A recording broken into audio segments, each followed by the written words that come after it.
Whenever I talk about things like Xyz monsters or Link monsters or Pendulum monsters, I always get a few comments, or maybe sometimes a lot of comments from old school players that say those types of things are way too complicated. I miss old school Yu-Gi-Oh! When everything was super straightforward. And while I do sympathize with people like that because it can be kind of overwhelming to look at all the crazy stuff that's going on in Yu-Gi-Oh! In 2019, I think a lot of people are either forgetting or misremembering the fact that Konami used to experiment a lot with card design. The difference is that in the case of Xyz monsters and Link monsters and Pendulum monsters, those monsters ended up being played so people remember them. But in the case of the column cards, which are pretty wild and are pretty out there, those cards didn't get played, so I think a lot of people just forget they existed in the first place. I mention this because in the past couple of years, Konami has actually made columns matter a lot, and I know some people might just be thinking about link summoning, and that certainly has some aspects to this discussion,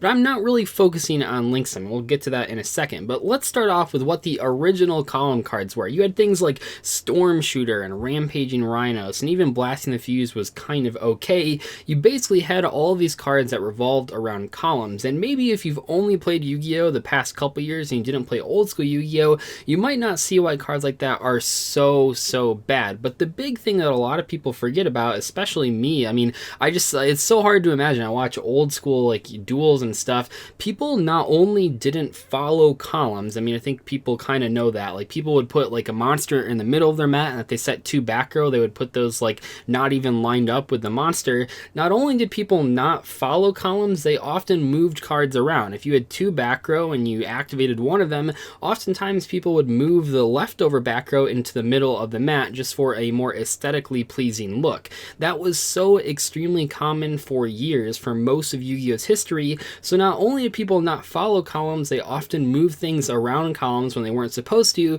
because for the majority of duels that you would play, columns simply wouldn't matter. The problem with this then is that if you were trying to test out column cards, say Blasting Fuse for an example, because it's not like the worst one out there, it's decent in theory, at least in old school Yu-Gi-Oh! A card like that couldn't ever be competitive because no one else was playing by the column rules that were officially out there, which meant that every single duel you sat down, if you were using Blast and Fuse, you had to tell your opponent up front, make sure you use columns correctly and don't move cards around. Once your opponent hears that, now they know that you're using some form of column interaction cards. Usually they're going to assume you're playing Blasting Fuse, at least back in the day, just because that was like the only viable one. So now you have this issue where even if you do play Blasting Fuse, and even if your opponent does play with the column rules correctly, now they know that you're running a card like Blasting Fuse, so they'll never play into it, which totally ruins the surprise factor and what makes Blasting Fuse kind of interesting. But then link summoning comes along and changes all that, and in this video we're not really going to focus on link monsters themselves. Yes, they do have arrows, and yes, the columns do matter, but the more important part of link summoning existing isn't the link monsters themselves, at least not in the context of column cards. The more important part is that by link monsters existing, every single person has to play with columns in mind. That is just how it goes nowadays, which means you never have to reveal to your opponent that you're playing specific column cards. In today's video, we're not going to talk about link monsters pretty much at all, other than what I just said. We're going to talk about some of the other unique ways that Konami has taken advantage of columns now that everyone is forced to play by those rules. And while some of the column cards that are newer aren't that competitive, it's at least worth mentioning that they exist, and they were at least talked about more so than the old school column cards, just because everyone has to play by columns. I'm thinking of cards like Fuse Line or Broken Line or Iron Dragon. These are all cards that, were they released prior to link summoning, probably wouldn't have been played or even discussed at all, but just the fact that everyone has to play by columns means that these cards do occasionally pop up in discussions. I think Iron Dragon even has a few regional top 8s under its belt as a side deck card, and those types of cards are cool. I'm glad that they can exist, and they couldn't have existed before link summoning, before people were actually always using columns. But I think the card that takes advantage of columns the best as far as generic cards go is Infinite Impermanence, and I've talked about this card a lot. I really like the design on Infinite Impermanence. It's a unique way to sort of make a hand trap that's actually a trap card, but what's cool about Infinite Impermanence is that that you can use it like a regular hand trap, because it says if you control no cards, you can activate this card from your hand.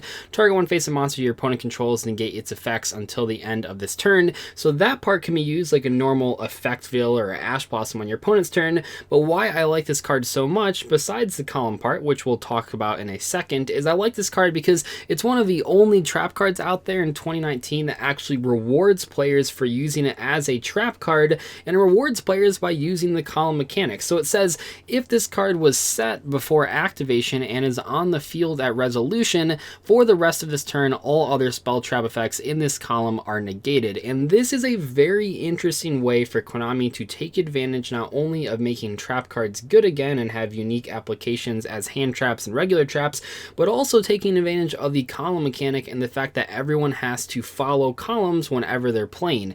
One of the most common misplays that I see at regionals is players activating spells in the same column as their opponent's back row, and time again I see the better players punish the worst players with the infinite impermanence activation.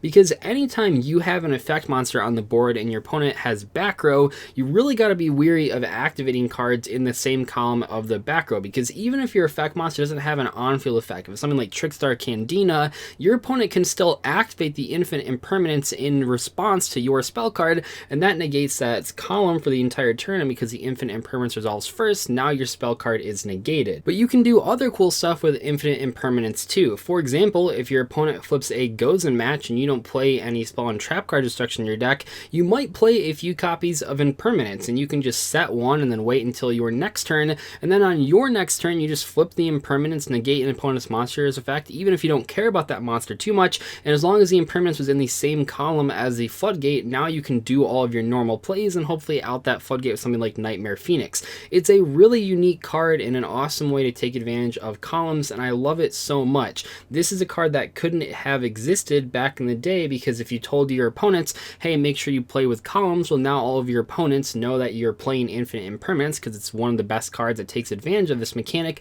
But because everyone has to play by columns, you don't have to warn your opponent ahead of time, and that really gives a lot of good players opportunities to outplay their opponent by using infinite impermanence in smart ways in their own back row. The same sort of idea comes into play with the Mekk-Knight monsters that punish opponents for not playing around them. You know, I see time and time again players only summoning a couple monsters and setting like one back row, and they still set that back row like in the middle of their field right beneath one of their monster cards, which really helps the Mekk-Knight players just make a fantastic strategy going second because their opponents aren't playing around the Mekk-Knights.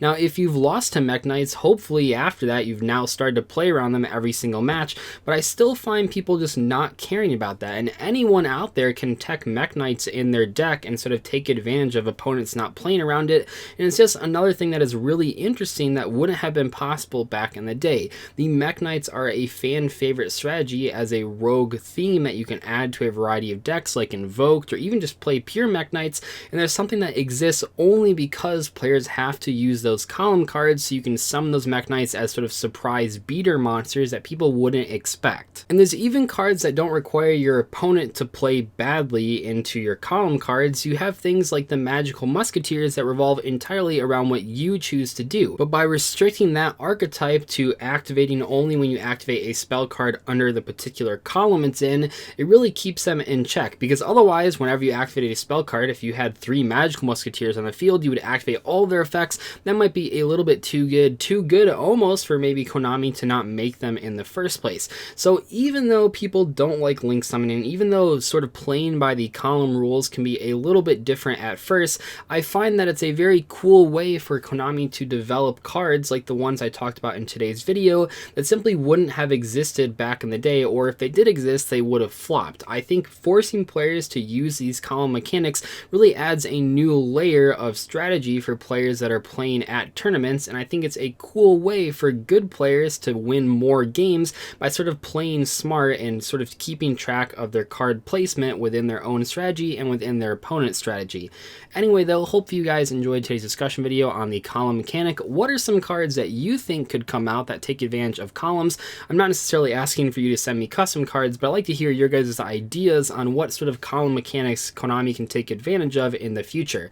I'll see you later though. Thank you so much for watching today's video. Goodbye.